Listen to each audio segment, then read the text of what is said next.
Hello viewer, ज्ञान roots channel में आपका स्वागत है। इस वीडियो में हम 11 मार्च 2023 के वन लाइनर करंट अफेयर्स पर चर्चा करेंगे। इस क्रम का प्रथम प्रश्न है, हाल ही में G20 थीम वाला 2 दिवसीय फूल उत्सव कहां शुरू किया गया है? उत्तर है नई दिल्ली के कनॉट प्लेस में।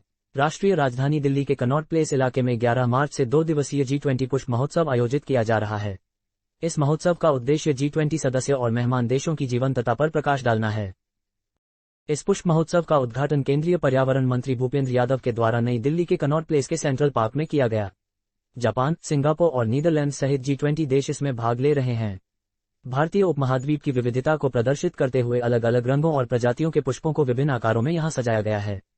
अगला प्रश्न, हाल ही में गौशालाओं की आर्थिक व्यवहार्यता को सुधारने पर विशेष दृष्टिकोण तथा जैव उर्वरकों के उत्पादन और संवर्धन विषय पर कार्यबल की रिपोर्ट किसने जारी की है? उत्तर है नीति आयोग ने। आइए अब इस रिपोर्ट का संक्षिप्त रूप देखते हैं। नीति आयोग ने गौशालाओं की आर्थिक व्यवहार्यता को सुधारने पर विशेष दृष्टिकोण तथा जैव उर्वरकों के उत्पादन और संवर्धन विषय पर कार्यबल की रिपोर्ट जारी की है। नीति आयोग ने गौशालाओं को आर्थिक रूप से व्यवहार्य बनाने के उपायों, आवारा पशुओं की समस्या तथा कृषि और ऊर्जा क्षेत्र में गौमूत्र और गोबर के प्रभावी उपयोग के लिए सुझाव देने के लिए इस कार्यबल का गठन किया था। रिपोर्ट में गौशालाओं के संचालन की लागत और अन्य मुद्दों तथा बायो CNG संयंत्रों और फॉस्फेट युक्त जैव उर्वरक संयंत्र स्थापित करने पर निवेश की अनुमानित लागत के बारे में बताया गया है। अगला प्रश्न, हाल ही में अमेरिका में सबसे बड़ी वित्तीय संस्थागत विफलता में देश का सबसे बड़ा बैंक बंद हो गया। इस बैंक का नाम क्या है? उत्तर है सिलिकॉन वैली बैंक। अमेरिका में सबसे बड़ी वित्तीय संस्थागत विफलता में देश का सबसे बड़ा सिलिकॉन वैली बैंक बंद हो गया। वर्ष 2008 में वित्तीय संकट के बाद से अमेरिका में यह सबसे बड़ा संस्थागत वित्तीय संकट है। बैंक के अचानक बंद होने से वैश्विक बाजारों में हड़कंप मच गया, जिससे निवेशकों और कंपनियों के लाखों डॉलर फंस गए हैं। विश्व में प्रौद्योगिकी और क्रिप्टो स्टार्टअप्स में भारी मात्रा में छंटनी के कारण जारी उथल-पुथल और आर्थिक मंदी के कारण यह स्थिति उत्पन्न हुई है। सिलिकॉन वैली बैंक के बंद होने के समय उसके पास 209 अरब डॉलर की संपदा और 175 अरब डॉलर के डिपॉजिट थे। अगला प्रश्न, अंतर संसदीय संघ IPU की 146वीं सभा कहां आयोजित की जा रही है? उत्तर है बहरीन की राजधानी मनामा में। भारत की तरफ से लोकसभा अध्यक्ष ओम बिरला अंतर संसदीय संघ IPU की 146वीं सभा में शामिल होने के लिए बहरीन की राजधानी मनामा पहुंचे हैं। उनकी अगुवाई में भारतीय सांसदों का एक शिष्टमंडल भी वहां गया है। बहरीन की संसद, जिसे शूरा जमाल फाखरो कहते हैं, के सदस्यों तथा उपाध्यक्ष ने लोकसभा अध्यक्ष श्री बिरला का गर्मजोशी से स्वागत किया। IPU की सभा का आयोजन बहरीन के मनामा में 11 से 15 मार्च के बीच किया जा रहा है। आइए देखते हैं कि अंतर संसदीय संघ IPU क्या है। अंतर संसदीय संघ IPU राष्ट्रीय संसदों का एक अंतर्राष्ट्रीय संगठन है। इसका प्राथमिक उद्देश्य अपने सदस्यों के बीच लोकतांत्रिक शासन, जवाबदेही और सहयोग को बढ़ावा देना है। अन्य पहलों में विधायिकाओं के बीच लैंगिक समानता को आगे बढ़ाना, राजनीति में युवाओं की भागीदारी को सशक्त बनाना और सतत विकास शामिल हैं। इसकी स्थापना 1889 में हुई थी।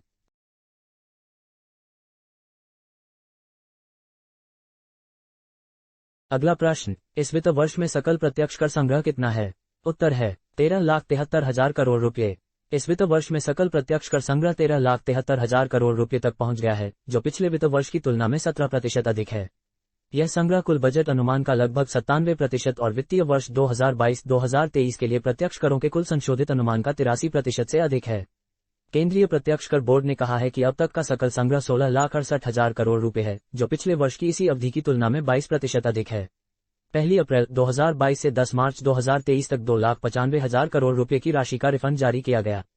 यह पिछले वर्ष इस अवधि के दौरान जारी किए गए रिफंड से 59% अधिक है।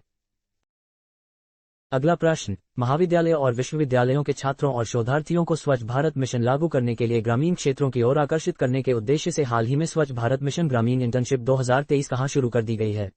उत्तर है जम्मू कश्मीर। अगला प्रश्न, नई दिल्ली में भारतीय राष्ट्रीय अभिलेखागार के 133वें स्थापना दिवस के अवसर पर केंद्रीय संस्कृति राज्य मंत्री अर्जुन मेघवाल ने भारतीय राष्ट्रीय अभिलेखागार परिसर में एक प्रदर्शनी का उद्घाटन किया। इस प्रदर्शनी का नाम क्या है? उत्तर है नारी और राष्ट्र निर्माण 1857 से गणतंत्र तक।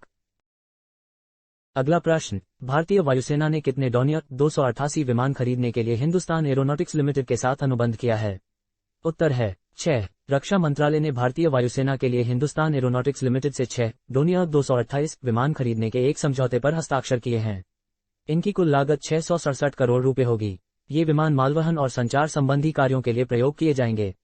इनका उपयोग मालवाहक पायलटों के प्रशिक्षण के लिए भी होगा।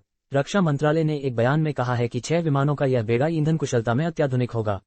ये विमान पूर्वोत्तर और द्वीपों के छोटे रनवे से भी उड़ान भर सकेंगे। इनसे भारतीय वायुसेना की दूर दराज के क्षेत्रों में पहुंचने की क्षमता बढ़ जाएगी।